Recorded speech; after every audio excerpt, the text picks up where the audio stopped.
Attention economic developers. The unspoken secret of our industry is that responding to RFIs is time-consuming and often feels like a waste. You need SiteHunt. Dane has harnessed AI to do the heavy lifting for you. SiteHunt builds detailed building and sites databases and generates instant RFI responses, transforming tedious tasks into winning opportunities. Stop wasting time and start winning more projects. Visit sitehunt.io today. SiteHunt, where AI meets economic development. Welcome to the Econ Dev Show. We explore the strategies, ideas, and insights that are driving economic development forward into the future. You'll hear new insights from passionate EDs about their successes and struggles. And you'll learn from attraction and retention experts about how to apply actionable strategies inside your EDO. We'll help take your organization, your community, and your career to the next level. Here's your host, Dane Carlson. Welcome back to the Econ Dev Show. Today we're here with Marta Tarantsey. She is the Regional Development Officer for Business Oregon. Marta, welcome to the show. Thanks, Dane. It's great to be here. Absolutely. So tell me, what does a Regional Development Officer for Business Oregon actually do? Business Oregon is the state's economic development agency. And in my role, I serve 2 counties in Southern Oregon, Jackson and Josephine. So I make sure that the communities and businesses and the not-for-profit community as well are aware of the portfolio of business development and infrastructure support funding that our agency can offer. Gotcha. So our listeners know, tell us where Jackson and Josephine counties are in Oregon. I want you to imagine the border between Oregon and California. And right there is where you will find Medford, Oregon. My office is in Medford. I serve both counties, a radius of about 80 miles around Medford. Medford got its name from being in the middle between Seattle and San Francisco. Its old name was Middleford. So I want you to remember this place as the perfect golden middle between those 2 towns. Gotcha. Okay, I can imagine that. And I grew up in California, so I am familiar with that. And my grandparents sort of retired into Oregon, so I've been there a bunch of times. Medford, what's the industry? What do people do around that part of Oregon? There is what Medford is known for, and then there is what Medford and the area around it is becoming. Okay. It used to be orchards. It used to be timber. It was very ag heavy, natural resource extraction. And then the Southern Oregon region and Northern California as well, right? Because the economies, they don't stop at state lines. It went through a really interesting transformation from agrarian towards manufacturing and service-based economies. So you're going to see healthcare as well as several emerging traded sector clusters ruling the region right now. Gotcha. And what's roughly what's the population of the area that you serve? I'm going to say just about 300,000 people. Jackson County is at 220,000 and Josephine is at about 87,000 people. Gotcha. And so which one's on the east and which one's on the west, or are they up and down, north and south? Josephine is on the west, and the easiest way to remember is that you drive through it to get to the coast. And Jackson Gotcha. County is very fortunate to be on I-5. Gotcha. Right. As well. I've been through Josephine County. It is a beautiful wooded area, I think. That's how I remember it. It was a long drive through a beautiful forest. Yes, that is often the first impression, but I assure you, if you made some unexpected turns and took some exits from the highways and the interstate, you would find some really interesting gems of local organizations, amenities, and businesses. Gotcha. So how did you get into this role, and how long you been there? I am proud to say I've been with my agency for over 10 years now. I just got my 10-year service award certificate. I just have to pick it up in person. Congrats. It's in Salem somewhere. Thank you so much. 3 years, my first 3 years with the agency were with the Certification Office for Business Inclusion and Diversity. So I had a chance to travel all over the state and interact with startups as well as established medium-sized businesses. Often those were owned by amazing women, amazing representatives of minority groups. service disabled veterans as well, and many other emerging small businesses. So I got a really good idea of what the startup economy in Oregon looks like. And then an opportunity opened up to serve Southern Oregon in a more generalist and yet more targeted business recruitment role. And that's how I ended up here. I moved here for the job. Gotcha. And our listeners have surely picked up on your accent.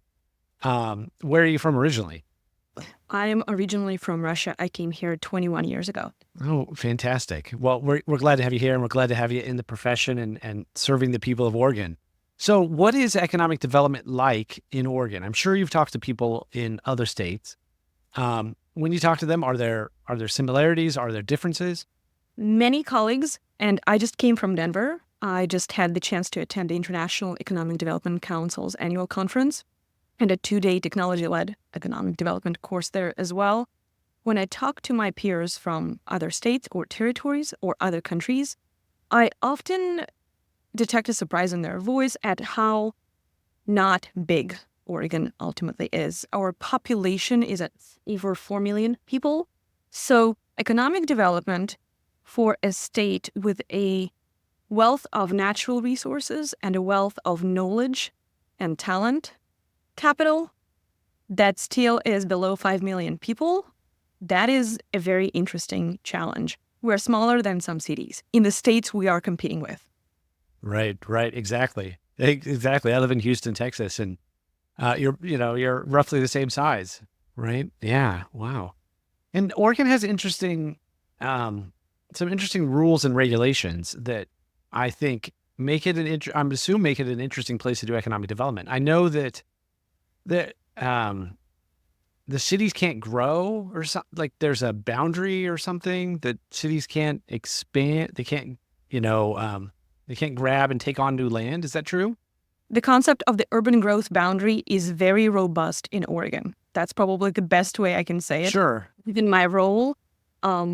That said, right now, many cities, including Medford, where I live, because I got to hear it at a city council meeting I just audited a few weeks back, many cities have an opportunity to add a certain amount of acres if they can document for the state as well as the Department of Land Conservation and Development that it's needed. They have a unique one-time opportunity to annex a pretty significant for many cities amount of land. So we are developing some tools to make the urban growth boundary system work better in 2024. Gotcha. Interesting. Yeah, I heard that from somebody once, probably at an IADC conference, and my mind was sort of just blown away at how how that functions. But to each their own. That's really interesting. So, tell me about some success stories that you've seen there on the ground in Southern Oregon.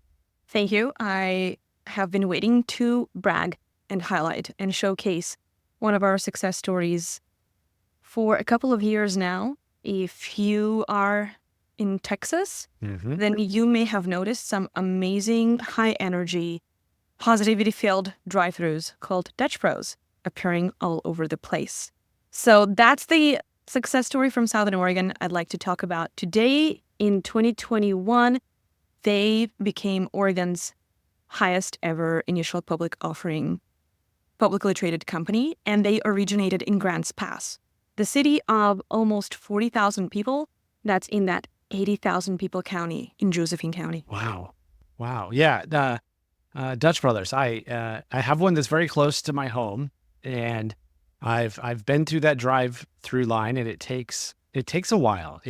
I think that's part of the design, that they designed it so that it takes a while to get to the drive-through because it's always full and it's great. And there's another one on the other side of town that they're building right now, and I think it's done, and maybe electricity's not hooked up or something, but it hasn't opened. And the local Facebook groups and the local Facebook moms groups are just up in arms because this place, this new Dutch Brothers hasn't opened yet, and they're just desperate for it.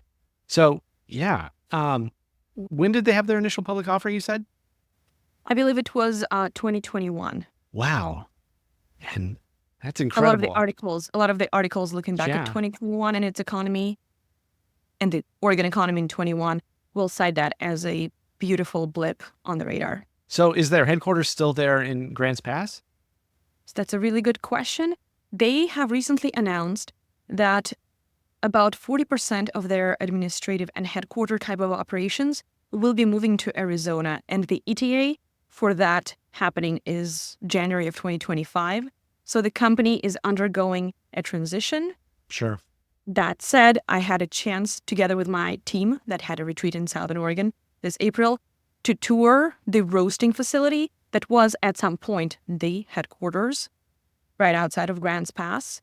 And recently the company announced the donation of their former headquarters building, downtown Grants Pass, to a local children's education and childcare center that we lovingly call the Kid Time Museum. So Grants Pass will have its own children's museum. Well, that's fantastic. So what about, speaking of children, what is childcare and housing and workforce, all those things that, traditional economic developers never realized that they'd have to deal with or never thought that would be such a large part of their job.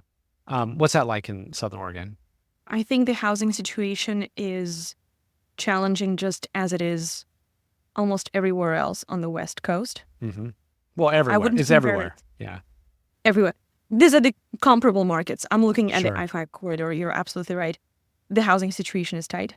The childcare is also a challenge. Several parts of Southern Oregon are officially designated as childcare deserts.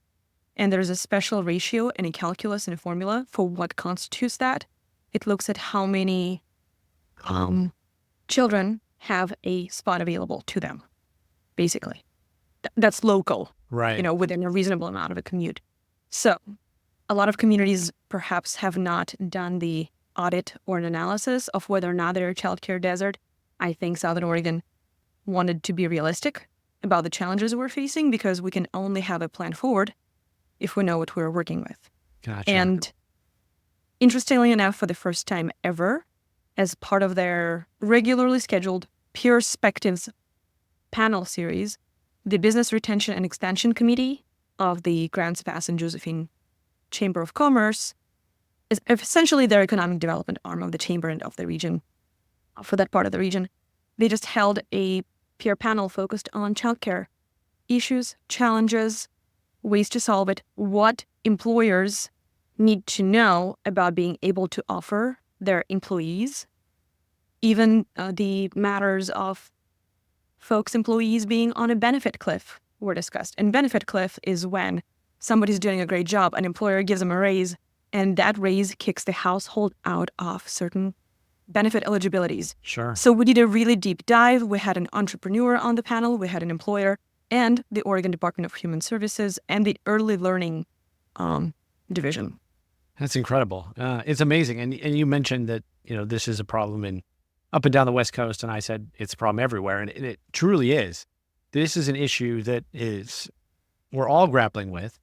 And whatever issue comes about, it's going to percolate up. One state's going to solve it and it's going to percolate up. But it's just amazing to see the different tacks that different states are taking to try to solve this problem. I mean, I was talking to someone a couple of weeks ago, and I mentioned, they were telling me all about their, entrepreneur incubator that they had started in their community. And I said, well, honestly, looking at the numbers, the next thing you need to start is some kind of childcare incubator, place where you can, spin out, house children and then spin out childcare facilities from it.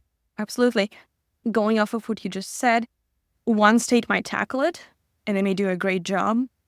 I would encourage my partners here in Southern Oregon to watch comparable rural regions or emerging metropolitan statistical area containing regions. Sure. To see how they're tackling it.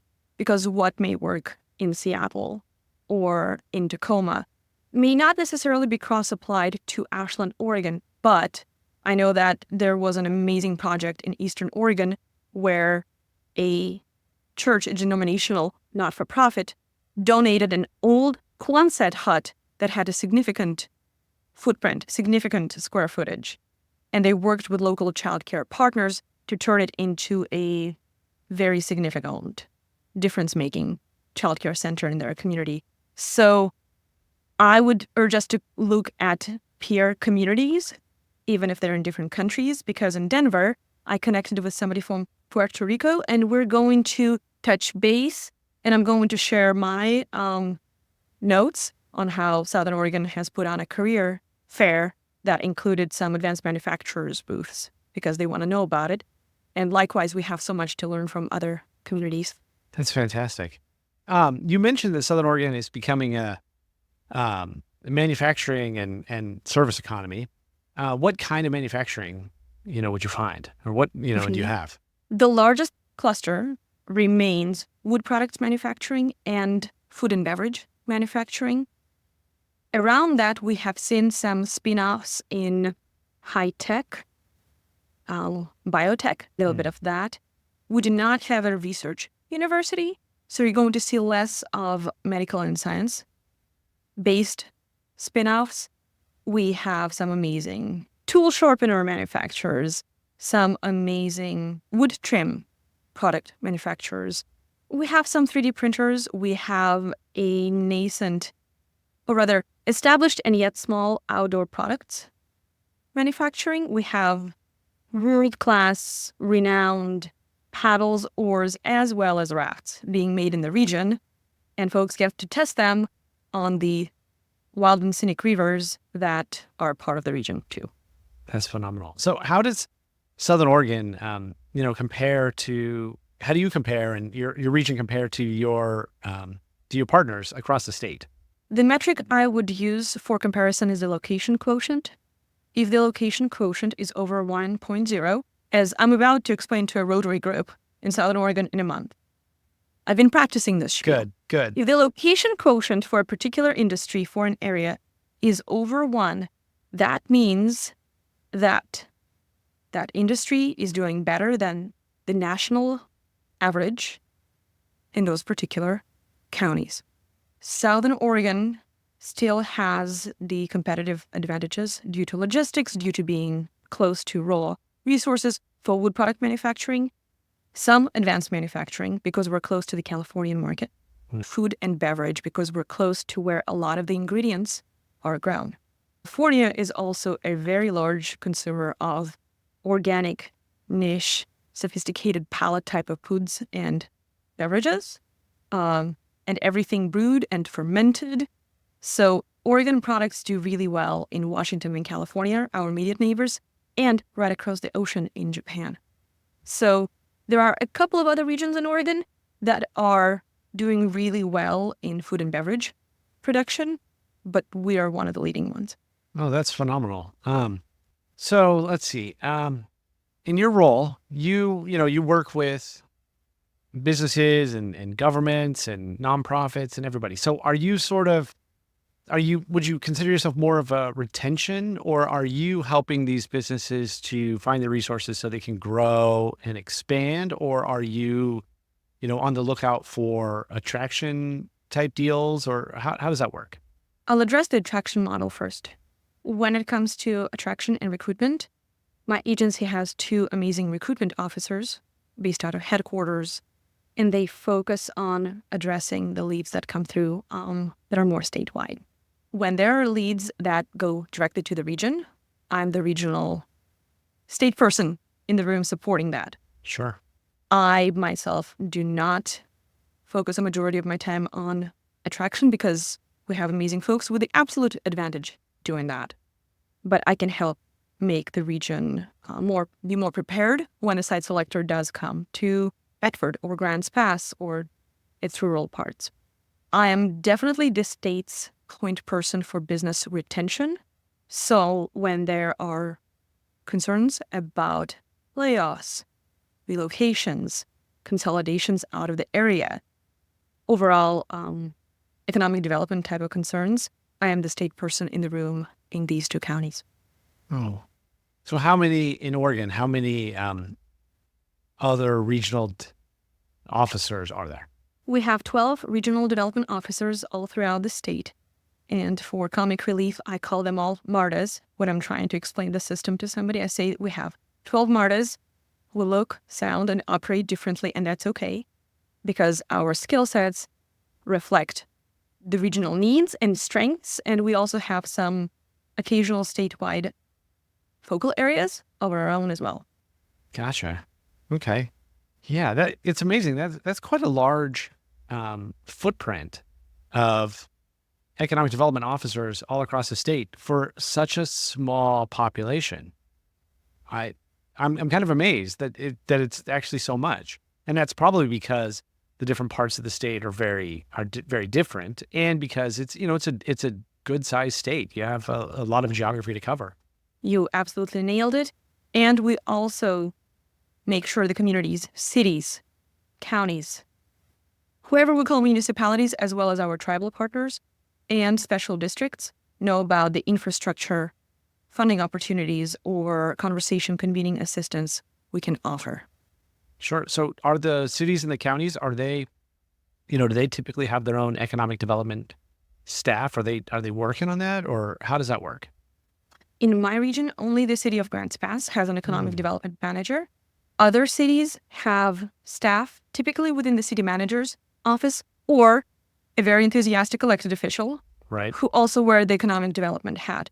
They're the ones to serve on the economic development district's board. They're the ones who, go and help champion that perspective panel for the Grants Pass Chamber. Most of the economic development conversations are held and carried forward by the Regional Economic Development Organization, and here it's SOREDI, Southern Oregon Regional Economic Development, Inc., your workforce partners, and here the Workforce Investment Board is the Rural Workforce Partnership. I sit on their board as the Economic Development Liaison, and chambers. Often it's chambers. Interesting.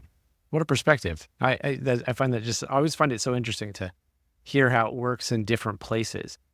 So what's in the future? What's the future look like for Southern Oregon? And I think also, what's the future look like for you?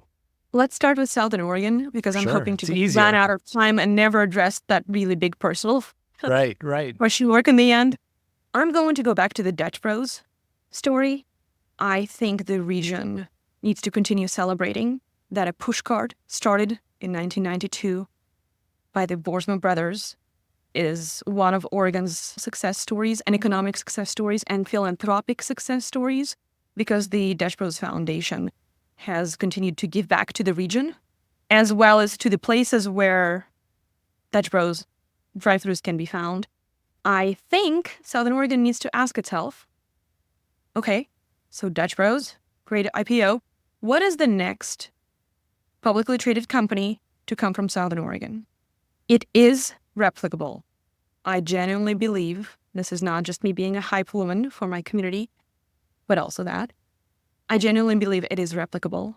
Southern Oregon and comparable communities throughout the country have what it takes to be a proving ground, a testing ground for business models that could bring commercial activity, employment, value add of whatever it looks like to other communities. And Southern Oregon should be looking at Dutch Bros as a beta test of how they can be a great launch pad for other amazing ideas and businesses and employers. Absolutely. To let you off the hook, instead of telling us about your future, why don't you tell us about your past? How did you get into this? How did you become an economic developer? Thank you for asking that question. I like sharing the story because it highlights those who've helped me along the way. I had the opportunity to attend the Willamette University in Salem for my master's. I have an MBA from the Atkinson Graduate School of Management, and the professors there knew that I had a passion for government. And one of the professors verbally elbowed me and suggested that I apply for the Portland State University Hatfield Fellowship. It is a fellowship that helps graduates with advanced degrees who are passionate about government be placed in unique positions that helps keep them in government. Because often, when a recent grad or somebody undertaking a career change, when they enter a not-for-profit or government world, they're faced with walls, barriers, gatekeeping. They're not often in positions where they can impact change and see the fruits of their labors in the first couple of years. So that fellowship counteracts that. And through it, I had the chance to work at the Oregon Department of Transportation's Office of Civil Rights on absolutely mind-blowingly impactful civil rights projects. And that included on-the-job training compliance, federal language compliance. That's how I learned what CFR stands for, that I still use in my job. And through that, somebody at Business Oregon, manager from the Certification Office for Business Inclusion and Diversity, noticed me. And they let me know that there was a retirement coming up, and they welcomed me to apply. It's a pretty unique story, but where I am today can be tracked all the way back down to a professor noticing a scholarship student who's passionate about government and business. What a story. What a story. Well, Marta, this has been excellent. If any of our listeners want to reach out to you, want to pick your brain or get your opinion on their situation or share what they've, successes they've had or, any of that, what's the best way for them to contact you?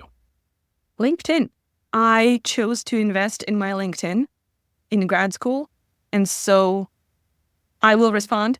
I will not mark it as spam. Please add me on LinkedIn. And of course, my email address is public record. That's another thing I absolutely love about being at Business Oregon. This is public service. My information's out there because I am a resource for all. Excellent. Well, it's been very nice getting to know you. Thank you so much. Thank you, Dane. Great to be here. You've been listening to the Econ Dev Show with Dane Carlson. If you're an economic developer who never stops learning, for more expert strategies, fresh insights, and new ideas to take your career, organization, and your community to the next level, visit us on the web at econdevshow.com.